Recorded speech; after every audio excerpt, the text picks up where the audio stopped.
Thanks, Michael. We're just kind of carrying off where we left off. Let's see. Okay.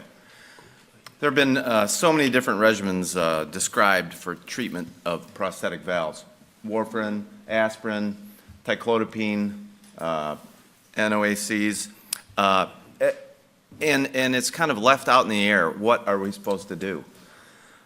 I'd like to start with a quick slide from medical school, but just to remind everyone of how these different agents work. Warfarin inhibits vitamin K dependent factors, 2, 7, 9, and 10. Heparin accelerates antithrombin 3 activity, and the NOACs inhibit thrombin or activated factor 10. So they all have a different mechanism of action.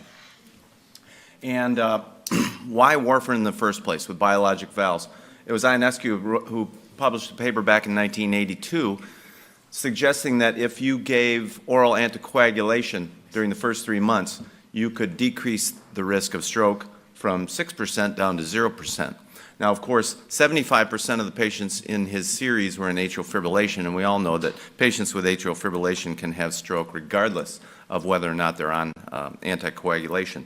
But that was essentially the paper that changed the way we practice with biologic valves. There was a later opinion piece where they said in some important investigations, less than half of the ionours were in the target range, and these limitations weaken the basis on which therapeutic recommendations can be made. And I really can't disagree with this more, because patients have variable INR levels.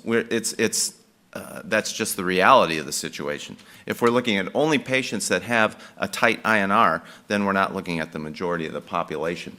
The paper that sort of changed how we treat biologic valves today came from the Yale group in 1998, where they took 195 patients. 109 of them were on heparin and warfarin for 3 months, and 76 patients received no anticoagulation whatsoever after the surgical intervention. And they gave aspirin only for patients that had coronary artery disease. They didn't have any difference between the groups. This was not randomized, but it was a match study in that both of the groups had similar demographics and surgical outcomes. What they concluded was that early anticoagulation conferred no advantage in prevention of early cerebral ischemic events, and long-term valve function and survival were not adversely affected. So they concluded that routine early anticoagulation after biologic AVR was unnecessary.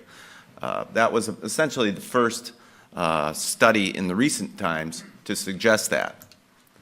And it was a bold move, but it was followed up by the University of Parma. They had 249 patients, 140 with warfarin, 108. This time, all had aspirin. They again found no difference between the two groups, and they excluded all patients that had postoperative atrial fibrillation. They concluded, again, there is no evidence to support that warfarin is more effective than aspirin, even when they corrected for age and Euroscore, finding no difference in stroke-free survival or postoperative data. So what about dual antiplatelet therapy that's become quite popular now? If we look at the TAVR population, we noted a new finding, hypoattenuated leaflet thickening, or HALT, which is subclinical leaflet thrombosis. Symptomatic thrombosis is rare, but the prevalence of HALT, which may in fact lead to early valve degeneration, it can occur in 10 to 15% of patients. And so interventions have been addressed at the point of how do we prevent HALT and other early changes that can occur in these valves that may lead to structural valve degeneration. If you look at the source of CVAs early after surgery, first is embolization, hypotension, other type of perioperative insults. Subacute could be the subclinical leaflet thrombosis that we're starting to see now and appreciate more and more. And late, obviously, due to atrial fibrillation and other sorts of abnormalities. So they concluded that given the decrease in HALT when oral anticoagulants are used, that it might be appropriate to use oral anticoagulants even in TAVR valves, biologic valves. So there's other things besides stroke that may be at play. Now, right now, there's 10 randomized studies with over 6,000 patients studying these different types of issues, so hopefully we'll have some better answers in the next 4 or 5 years. So the guidelines, like was mentioned, are not consistent. The AHA guidelines suggest aspirin and say that vitamin K antagonists could be beneficial. The European guidelines suggest that aspirin alone is reasonable, and essentially suggesting that warfarin is not necessary. And the American College of Chest Physicians also had the suggestion that aspirin is okay as long as the patient doesn't have another indication for vitamin K. So all three have varying recommendation levels and strengths to their suggestions. Let's look at mechanical valves and anticoagulation. Obviously, we can't have a mechanical valve, at least historically, that is not anticoagulated, as they are prone to thrombosis and embolization. If we look at 2,357 patients from the Italian cooperative just reported last year, they had a mean follow-up of 9.7 years, so a very long period of time. And what they looked at, this was essentially run through warfarin clinics. And what they looked at was the time in the therapeutic range. And as we were talking about, no patient has a perfect INR.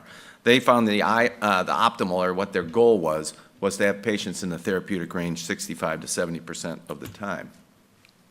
And what they found was that when they looked at multivariate regression analysis of what caused thromboembolism and bleeding, it was atrial fibrillation, the presence of previous thromboembolism, and also a mitral prosthesis over an aortic prosthesis.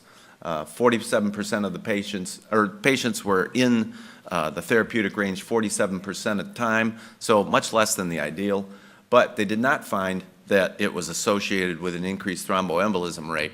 It was associated with an increased bleeding rate, obviously assuming the TTF was higher rather than lower. What they concluded that was there a low rate of bleeding and thromboembolism with mechanical valves despite a suboptimal anticoagulation control. So we can feel safe that our patients necessarily aren't going to show up in the clinic and have a low INR and then all of a sudden have a stroke. Most of the time these patients weren't in the adequate level, 47% of the time, so less than half the time, and they still had a quite low risk of stroke. So can we get by with anything other than warfarin? If we look at the NOACs, we again know that they inhibit thrombin or activated factor 10. Potential advantages of a NOAC over warfarin is they have predictable anticoagulation effects. So the dose response is good, enabling fixed doses without monitoring. There's no dietary impact. There's no much less drug interactions, and they have a rapid clinical onset of action. So that'd be great. Maybe we can use the NOAC. Well, it was first compared in atrial fibrillation. There was 4 large pivotal phase 3 studies comparing all the 4 different NOACs, 42,000 patients compared to 29,000 patients who had warfarin. They weren't all one-to-one randomized. What they found that the NOACs had a much better outcome than the patients that were on warfarin. Stroke, systemic embolization, and major bleeding. And all the secondary efficacy and safety outcomes were better with the NOACs than warfarin, except for gastrointestinal bleeding. That was the only one that was more common with a NOAC than warfarin. And the findings were consistent over a wide range of patients that had atrial fibrillation, whether associated with valvular disease or not. So NOACs seem to be fine for atrial fibrillation. How about in a mechanical valve? Well, animal studies demonstrated efficacy preventing thrombosis. This was a study out of the Mayo Clinic. They used a heterotopic aortic valve replacement model and looked at thrombin deposition after 30 days. With no anticoagulation, it was quite significant. With enoxaparin, it was quite good, but with a NOAC, it was almost non-existent. Based on the results of this animal study, there was a phase 2 randomized study to evaluate NOAC in mechanical valves, the Realign study. In that study, there was 252 patients from all over the world that were randomized 2-to-1 NOAC to warfarin. And they had mechanical AVRs, mechanical MVRs, and some patients with double valve replacement. These were 2 different populations. One, they were undergoing surgery now. The other population had surgery 3 months prior or greater. There were low-risk patients, The STS risk score was less than 2%. And the plan was to follow up these patients for 84 months, 7 years. However, this study was terminated after only 12 months. And it was terminated because there was a substantial increase in death, stroke, systemic embolization, and myocardial infarction in the group on the NOACs, as well as a higher incidence of valve thrombosis and a much higher incidence of bleeding as well. So the mean duration of treatment was about 5 months, and the study was discontinued because the NOACs were proven not to be safe. The NOACs is not appropriate as an alternative to warfarin after implantation of a prosthetic heart valve was their first conclusion. The second one was the kiss of death for all the other NOACs. The results may also be relevant to studies of other new oral anticoagulants in patients with mechanical heart valves. So that warning is out there, probably preventing us from trying any of these studies with any other NOACs. So again, why didn't it work? Warfarin inhibits both the contact pathway and the tissue factor pathway and the common pathway. It affects all aspects of the coagulation cascade, whereas the NOAC inhibits thrombin exclusively and potentially was overwhelmed by the intense contact activation that was occurring in the patients who had a mechanical valve. So there is a theoretical explanation why it may not have worked. And with atrial fibrillation, we know that thrombi form in the left atrial appendage most often due to low flow and low shear, triggered by stasis and endothelial dysfunction. Whereas with mechanical valves, the coagulation activation and thrombin generation is due to release of tissue factors, secondary to damaged tissue, and acutely from the surgical intervention and exposure to the artificial surfaces, more often the sewing ring than otherwise. So let's get down to the meat of the matter. St. Jude, Medtronic, and Onyx bileaflet valves. There are other ones, obviously, but these are probably the three most common, and they all have technical differences in how they're implanted. But the Onyx valve has and I have no conflict with Onyx. The Onyx valve has a surface that supposedly is less thrombogenic. So John Puskas led this, the PROACT trial, which was 41 centers, 576 patients. There was a low-risk arm, warfarin versus dual antiplatelet therapy, and a high-risk arm where they had standard warfarin versus low-dose warfarin. In the low-risk arm, these were patients that had no risk factors for thromboembolism. They were given warfarin for the first 3 months to allow endothelialization of the sewing ring, but after 3 months they were randomized to dual antiplatelet therapy or warfarin. The high-risk arm had patients that had a greater than or one risk factor for thromboembolism. They were given standard dose warfarin or lower dose warfarin with an INR of 1.5 to 2. So the low-risk arm, again, was stopped at midterm analysis due to increased cerebral thromboembolic events in the dual antiplatelet therapy group. Again, we're trying something without warfarin, and it just didn't work. If we look at the risk of event-free risk from thromboembolism, you can see that it's dramatically different between the dual antiplatelet therapy group and those that were on warfarin. So again, we've got to give warfarin. High-risk arm, again, the primary endpoint, death, thromboembolism, bleed. We found actually in this study, in this group, there was a substantially lower risk with the low-dose warfarin group than the standard dose warfarin group. So we did find something of value in that the low-dose warfarin group seemed to have better outcomes in regards to decreasing the bleed risk while not increasing the thromboembolism risk.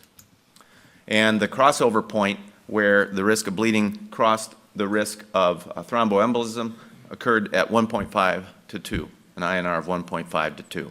So that has now supported the recommendation that you can use a level of 1.5 to 2 with a Onyx valve.